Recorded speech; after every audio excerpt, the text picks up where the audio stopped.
It was about bringing all these ideas that we were, all of us, kind of like gravitating towards, and kind of your special guest, put them together in a new and find new ways to create a new story for it.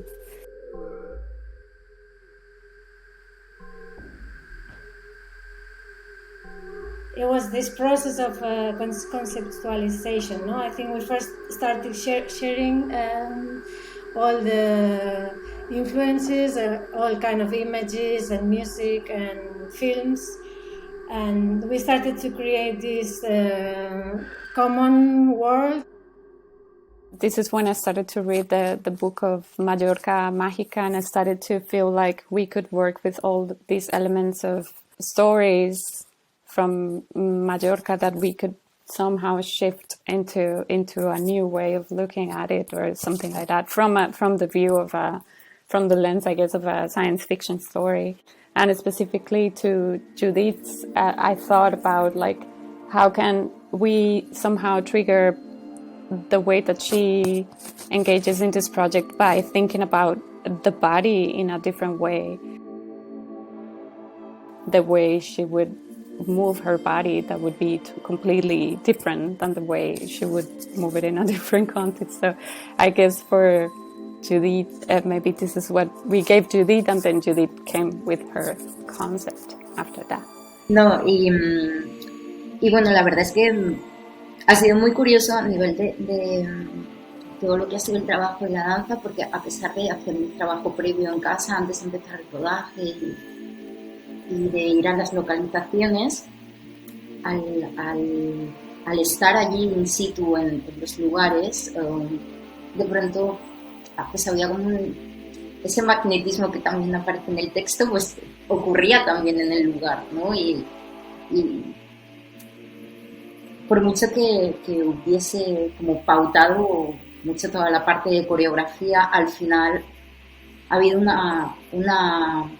ha habido un gran peso a nivel de improvisación, porque tanto la luz como el tiempo como el espacio ha influido mucho a la hora de poder crear y de movernos. Bueno, y de moverse Aina también.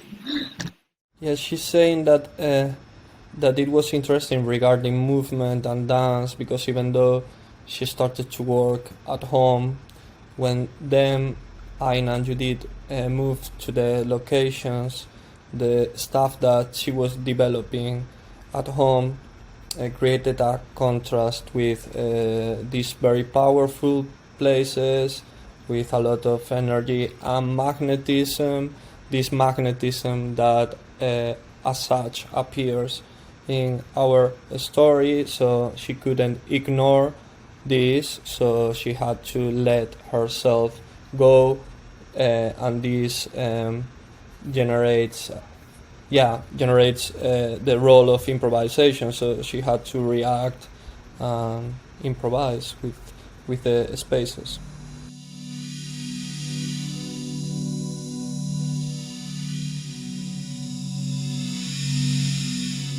Her way of analyzing and checking the space is totally different from the way that humans do. So, for example, she has a certain way to from the tongue to read geological strata, for example, or that she has the power to feel the layers that are below him, and she can kind of feel the history of time through her pores or stuff like this. So this is why we thought about bringing in the story elements in Mallorca that have like this kind of like telluric, kind of like heavy magnetic impact. So we were reading about El Galazzo as this kind of like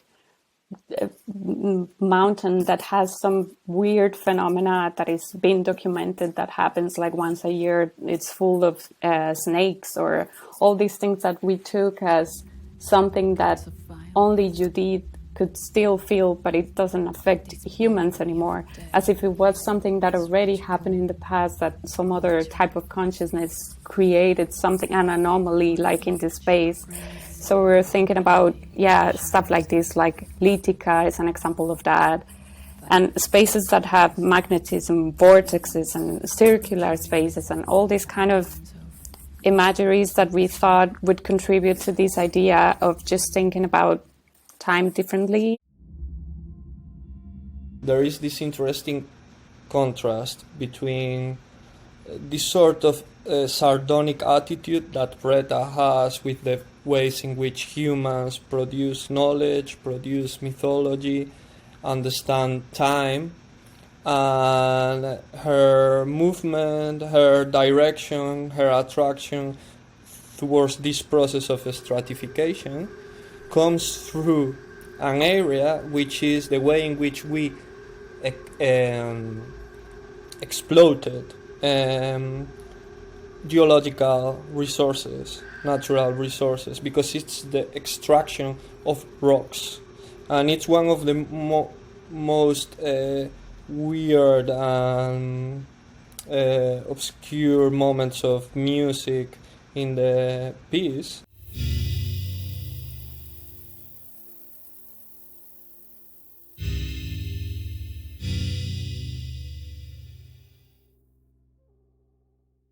And it's interesting because her attitude after watching the final result is quite hard. Is if you think about it, the movement is really, from my point of view, very self-aware, very directed, crossing a space in which ourselves as humans we exploited these resources, but we are not aware about the connotations of these geological formations in terms of, let's say, deep time whatsoever. It's just a natural resource. Preta is producing an anomaly that disrupts the way in which ourselves constituted as modern citizens of the Western world assume time for our history, for the way in which we produce folklore, culture,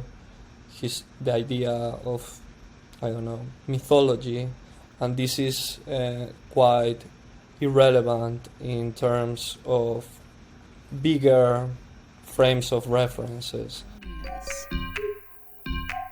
Brilliant, conspicuous, decadent. Let's say electromagnetic forces, geological processes, for which time, as understood by humans, is something even silly.